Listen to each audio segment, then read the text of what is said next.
Hello everybody, मैं यहाँ पे एक एडवाइजरी को समझाने आया हूँ जो टोबैको गुड्स पे अप्लाई करता है। जो जीएसटी गवर्नमेंट के द्वारा जीएसटी पोर्टल में ये रिलीज़ किया गया था 23 जनवरी को, और ये विथ इफेक्ट फ्रॉम 1 फरवरी 2026 है। इसमें ये पान मसाला, सिगरेट्स और टोबैको ये सब प्रोडक्ट्स को कवर किया गया है कि इसमें कैसे जीएसटी का कैलकुलेशन होगा, इसमें डीम टैक्सेबल वैल्यू का कैसे कैलकुलेशन होगा, और इसमें ट्रांजैक्शन वैल्यू का कैसे कैलकुलेशन और रिपोर्टिंग होगा। तो इसमें सबसे पहले जीएसटी कैसे कैलकुलेट होगा ये समझाया गया है आपका computation of tax under RSP based valuation में। तो इसमें मैं एग्जांपल के द्वारा आपको समझाता हूँ कि सपोज़ मेरा कोई भी प्रोडक्ट का एमआरपी 1 लाख रुपए है, तो उसको बैक कैलकुलेट करके 28,571 का जीएसटी आया है। वो फार्मूला यहाँ पे दिया हुआ है ऊपर, जहाँ पे RSP into GST rate divide by 100 plus GST rate के द्वारा ये टैक्स कैलकुलेशन आएगा 28,000 रुपये। एंड डीम टैक्सेबल वैल्यू जो है, जो एमआरपी माइनस जीएसटी करके डीम टैक्सेबल वैल्यू आएगा। तो बेसिकली 71,000 पे 40% मेरा 28,000 रुपये 28,571 का कैलकुलेशन बैठ रहा है। अब इसमें डीम टैक्सेबल वैल्यू तो मेरा 71,000 रुपये हो गया, बट एक्चुअली में मेरा एक्चुअल कंसिडरेशन सेल कंसिडरेशन 60,000 रुपये है। तो 60,000 में जब मैं इसको इन्वॉइस बनाने जाऊँगा तो मेरा सेल्स वैल्यू तो 60,000 रुपये आएगा। इसमें जो टैक्सेबल वैल्यू जो पहले बोला जाता था, अभी ये नेट सेल्स वैल्यू इसमें आएगा 60,000 रुपये। और मेरा जो जीएसटी कैलकुलेशन होगा 28,000, ये मेरा 71,428 का 40% 28,000 ये इस वैल्यू पे कैलकुलेशन होगा, और मेरा टोटल इनवॉइस वैल्यू 88,571 होगा। फिर इसमें एग्जिस्टिंग सिस्टम के बारे में बताया गया है कि एग्जिस्टिंग सिस्टम जो था GSTR1, ई-वे बिल और इनवॉइसिंग का, ये कैसे काम करता था। इसमें हमेशा taxable value plus tax amount should be less than equal to invoice value.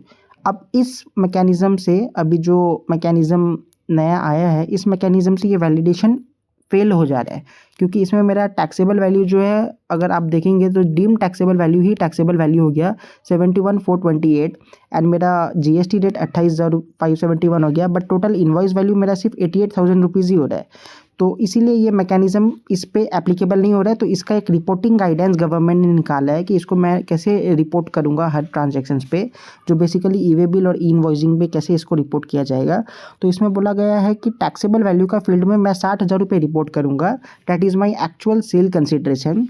मैं टैक्स अमाउंट को जो है वो जीएसटी का फील्ड में जो मेरा टैक्स आया 28,571 वो रिपोर्ट करूँगा, जिसको मैं डीम्ड टैक्सेबल वैल्यू पे डिराइव करूँगा। एंड इनवॉइस वैल्यू जो है वो मेरा 88,000 जो आएगा वो वैसे ही रहेगा। सिमिलरली GSTR1 पे इसको कैसे रिपोर्ट करूँगा ये भी आगे समझाया गया है, जहाँ पे टैक्सेबल वैल्यू का फील्ड में मेरा 60,000 रुपये ही जाएगा, और मेरा जीएसटी का फील्ड में 28,000 रुपये जाएगा। इसमें एक चीज़ ध्यान दीजिए, इन्होंने कहा है कि जीएसटी सिस्टम जो है वो टैक्स अमाउंट ऑटो कैलकुलेट करता है, क्योंकि वहाँ पे मैं अगर 60,000 रुपये टैक्सेबल वैल्यू डालता हूँ, 40% मैं रेट डालता हूँ, तो 60,000 पे 40% 24,000 रुपये जीएसटी ऑटो कैलकुलेट होगा। तो उसको एडिट करने का यहाँ पे इन्होंने अपने को एडवाइस किया गया है कि the same must be edited in GSTR while reporting the same, और मेरा इनवॉइस वैल्यू जो है वो 88,000 आएगा। तो ये इन्होंने अच्छे से यहाँ पे ये एडिट का एक ठो बोल रखा है कि ये आपका मिसमैच आएगा। तो उसमें अभी जीएसटी पोर्टल में कोई अलग से जगह है नहीं डीम टैक्सेबल वैल्यू का फिगर्स डालने के लिए, तो मे भी उसके लिए इन्होंने ऐसे इसमें लिख रखा है। अब रिपोर्टिंग मैकेनिज्म में ई इनवॉइसिंग, ई-वे बिल और GSTR1 में ये रिपोर्ट कैसे किया जाएगा कि नेट सेल वैल्यू जो है यहाँ पे वही आपका टैक्सेबल वैल्यू का फील्ड में जाएगा। टैक्स अमाउंट जो है आरएसपी बेस्ड वैल्यूएशन का फॉर्मूला से कैलकुलेट किया जाएगा, और इनवॉइस वैल्यू जो है वो अपना इनवॉइस वैल्यू का फील्ड में रिपोर्ट किया जाएगा।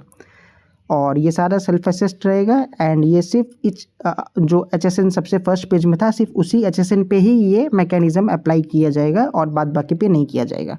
तो इसमें बेसिकली इन्होंने यही समझाया है, और लास्ट में एक एडवाइजरी दिया है कि taxable value is computed strictly in accordance with the notified. जो भी टैक्स का कैलकुलेशन होगा वो हमेशा एमआरपी पे ही टैक्स का कैलकुलेशन होगा।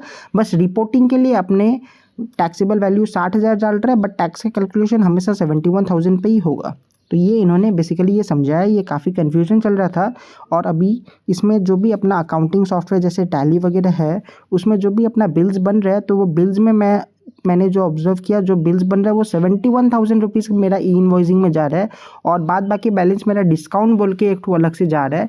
एंड GSTR1 में भी मेरा 71,000 रुपीज़ टैली में जा रहा है। ई इनवॉइसिंग से जो GSTR1 में फैच हो रहा है वो 71,000 फैच हो रहा है as a taxable value, but actually में टैक्सेबल वैल्यू 60,000 जाना चाहिए था, जो मेरे हिसाब से गलत हो रहा है टैली में।